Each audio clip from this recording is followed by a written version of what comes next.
Well, technical difficulties resulted in me not actually showing you what I just did to get it to this stage, so let me tell you.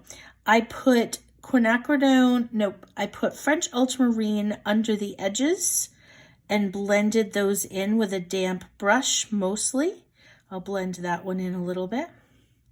I went all around to add a little bit of darker to where one petal met another, and I can use a damp brush to kind of blend out any edges that I left that I don't want.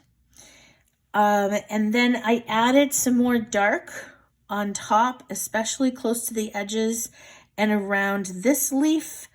And I added a little bit more yellow on top of a few spots where I wanted it a little brighter. I added a little more pink into this area back here that I want it to seem like there might be another flower kind of disappearing into the background, a little bit of yellow in that. I did not get any detail in there because I want our attention to be here. Now I see that because I've got two flowers, the idea of two flowers anyway, I'm going to have to add a little bit of a third one back here that's sort of overlapping and maybe a little bit more even to the distance and blended out. Not going to worry about detail. The pink will push the green out of the way. The yellow will also push the pink and the green out of the way, which is amazing. I love that. I don't think I told you this is Canson watercolor paper. Nope, Strathmore. Let me show you. Strathmore watercolor paper. It is the 140-pound cold press. And it is what they call their Better series, 300 series. So I like that. It allows lifting.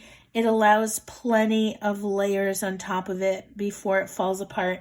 I will say that it takes a light hand. You can't put a lot of pressure on the brush or the paper will start to fall apart, and you don't want that to happen. So just kind of touching, you saw that I used my brush, a damp brush, to kind of lift a little bit of that by going over it with the brush, taking the brush and patting it off on the paper towel. And now I can put a little bit more. This one back here can have a little bit more detail. It's still going to disappear into that background. And we like that. That's fine. That's fine. It has the general idea of, hey, there's another flower back there.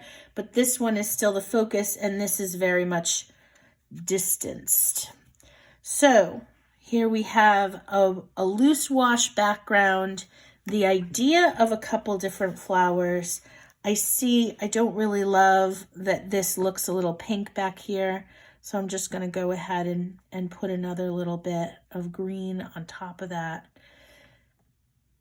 And that kind of creates a little arrow where this is fuzzed out. And don't mess too much. And I do want you to see what it looks like without the tape.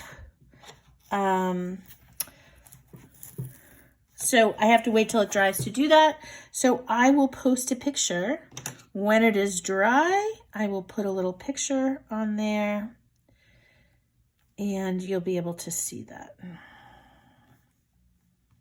A little tiny bit of detail in there.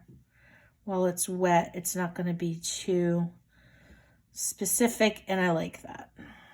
Okay, thank you so much for watching. I hope this was helpful for how to do a wet into wet background. Bye.